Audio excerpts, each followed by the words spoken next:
हम जब भी किसी मुसीबत या परेशानी में होते हैं तो सबसे पहले अपने भगवान को याद करते हैं और उनका ध्यान अपनी तरफ आकर्षित करने के लिए हम उन्हें प्रसन्न करते हैं। लेकिन अपने भगवान को कैसे खुश करें, ये जानने के लिए हम संतों की सहायता लेते हैं। उनके बताए हुए मार्गदर्शन के अनुसार अपने भगवान को खुश करते हैं। इस कलयुग की दुनिया में कई ऐसे पाखंडी और ढोंगी लोग भी होते हैं जो संत बनने का ढोंग रचते हैं, भक्तों की भावनाओं के साथ खिलवाड़ करते हैं। लेकिन इसके अलावा कुछ ऐसे संत भी हैं जो केवल भगवान की पूर्ण दया भाव से आराधना करते हैं और इसके प्रतिरूप उनके पास कुछ ऐसी शक्तियां भी होती हैं जिससे वो इंसान का बुरा वक्त या संकट देख लोगों को सचेत भी करते हैं। हाल फिलहाल में ही एक ऐसे संत का नाम न्यूज चैनल और सोशल मीडिया में बहुत तेजी से वायरल हुआ है, जिनके बारे में आज हम हमारी इस वीडियो में बात करने वाले हैं। तो आप सभी का स्वागत करते हैं द ट्रस्ट स्पेशल के एक और नई वीडियो में। पूरा परिवार आपका सुखमय रहेगा, देवी की कृपा है जो प्रत्यक्ष बनी रहेगी। पत्र में सब बातें लिख रखी हैं और इन्होंने कहा है कि अगर हमारा बताएंगे तब मानेंगे, ये हमारा चैलेंज है। लोग कहते थे कि आपके दादाजी तो बहुत सिद्ध हैं, वो कुछ भी बता देते हैं। अगर बागेश्वर बाबा के चमत्कार की कहानियां हैं तो बाबा से जुड़ी कंट्रोवर्सीज भी कम नहीं।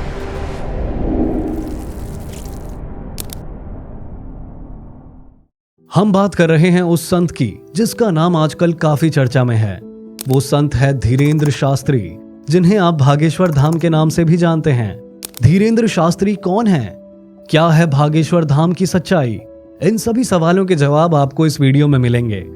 तो सबसे पहले बात करते हैं धीरेंद्र शास्त्री के बचपन के बारे में। धीरेंद्र शास्त्री का जन्म 4 जुलाई 1996 को मध्य प्रदेश के छतरपुर गढ़ा गांव में हुआ था। इनके बचपन की बात करें तो इनका बचपन बहुत ही गरीबी में बीता।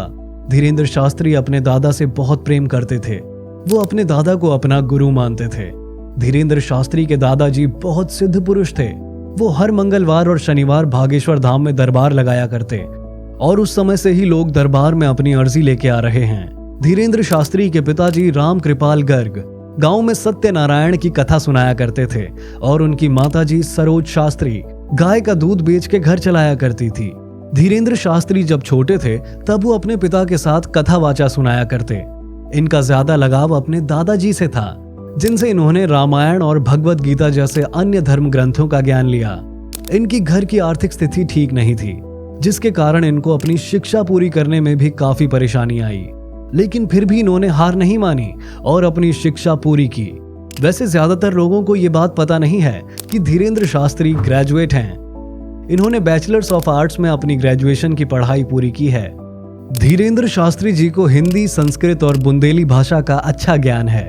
उन्हें बचपन से ही भगवान के प्रति लगाव था, इसलिए वो अपना ज्यादातर समय भगवान की भक्ति में बिताते और इसलिए इन्हें वृंदावन में जाके ज्ञान लेने की इच्छा भी उत्पन्न हुई। लेकिन इनकी खराब आर्थिक स्थिति के कारण ये वृंदावन नहीं जा पाए। यहाँ तक कि धीरेंद्र शास्त्री ने अपनी खराब आर्थिक स्थिति के बारे में दरबार में भी बताया है कि कई बार उनके पास खाने को नहीं होता था तो वो भिक्षा मांग के गुजारा करते थे। लेकिन फिर भी इन्होंने कभी हार नहीं मानी और अपने पूर्वजों के नक्श कदम में चले और अपने दादा और पिता के बाद इन्होंने दरबार की जिम्मेदारी संभाली। परंतु कहते हैं ना, रात चाहे कितनी काली क्यों ना हो, सवेरा हमेशा खूबसूरत ही होता है। वो वक्त भी आया जब धीरेंद्र शास्त्री की बोली और उनके चंचल स्वभाव के साथ उनकी चमत्कार की खबरें लोगों के सामने आई। यहाँ तक कि कई बार उन्होंने भूत पिशाच जैसी चीजों से भी भक्तों की रक्षा की है। फिर वक्त के साथ धीरे धीरे भागेश्वर धाम का नाम भागेश्वर बाबा के नाम से चर्चा में आने लगा। बात करें भागेश्वर धाम मंदिर की तो ये मंदिर कभी भी बंद नहीं रहता है और यहाँ श्रद्धालु कभी भी आ सकते हैं। लेकिन अगर आपको अर्जी लगानी है तो आपको शनिवार और मंगलवार को आना चाहिए। यहाँ बिना कोई शुल्क लिए अर्जी लगाई जाती है।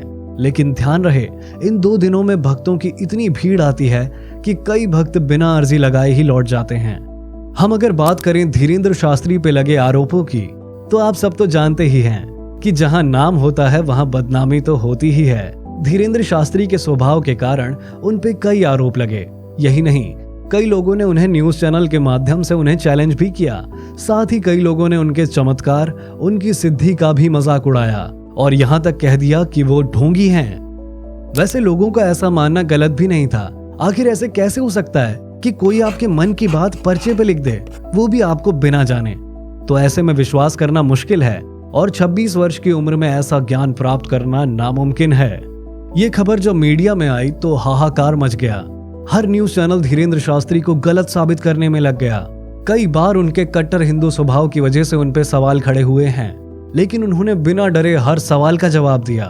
उन्होंने ये तक कहा कि हमारे देवी देवता हमारे माँ बाप समान हैं और कोई हमारे माँ बाप को गलत बोलेगा तो हम बर्दाश्त नहीं करेंगे। धीरेंद्र शास्त्री ने अपने ऐसे स्वभाव की वजह भी बताई। उन्होंने बताया कि उनके ऐसे स्वभाव का कारण आजकल की युवा है, क्योंकि उनका लक्ष्य है कि युवाओं में सनातन धर्म के प्रति जागरूकता पैदा करें। वो चाहते हैं कि युवा अपनी जड़ों को पहचाने और ये स्वभाव उन्हें युवा से जोड़ने में मदद करता है। लेकिन कहीं ना कहीं रिपोर्टर्स उनकी बातों से संतुष्ट नहीं थे, तो मीडिया ने स्टिंग ऑपरेशन किया और लोगों से भी पूछताछ की, लेकिन फिर भी उन्हें कुछ हाथ नहीं लगा। ये खबर सोशल मीडिया में आग की तरह फैलने लगी। तब कुछ सोशल मीडिया क्रिएटर्स ने भी अपनी टिप्पणी दी। उन्होंने कहा कि ये एक ट्रिक है जिसे माइंड रीडिंग कहते हैं और ये कोई चमत्कार नहीं है, बस इसे सीखने के लिए आपको अभ्यास की जरूरत है। इसके बाद फिर से न्यूज चैनल ने टेस्ट लेने का सोचा, लेकिन इस बार धीरेंद्र शास्त्री ने न्यूज चैनल को एक अवसर दिया जिसमें उन्होंने बोला कि मैं पहले ही पर्चे बना के रख दूंगा और रिपोर्टर को कहा कि आप जिस भी व्यक्ति को भरे दरबार में उठा के लाएंगे ये पर्चा उसी व्यक्ति का निकलेगा। रिपोर्टर ने उनकी बात मानी और वो जब भीड़ में से एक व्यक्ति को लेके आए तो धीरेंद्र शास्त्री ने पहले ही पर्चे तैयार रखे थे। उसके बाद उन्होंने कहा कि मैंने 2 पर्चे तैयार करे हैं, इनमें से जो भी पर्चा आप बोलोगे वही पर्चा उस व्यक्ति का निकलेगा।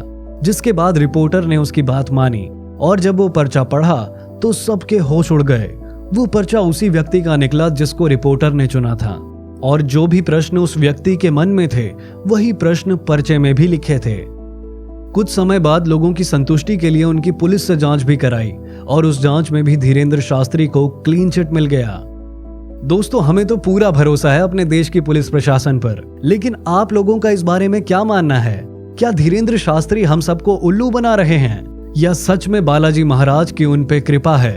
आप अपना जवाब हमें कमेंट में लिख के जरूर बताएं। तो आज की हमारी ये वीडियो हम यहीं एंड करते हैं और अगर ऐसी कमाल की वीडियोस आप और देखना चाहते हो तो हमारे चैनल द ट्रस्ट स्पेशल को जरूर सब्सक्राइब करें और नोटिफिकेशन के लिए बेल आइकन प्रेस करना ना भूलें। जय हिंद।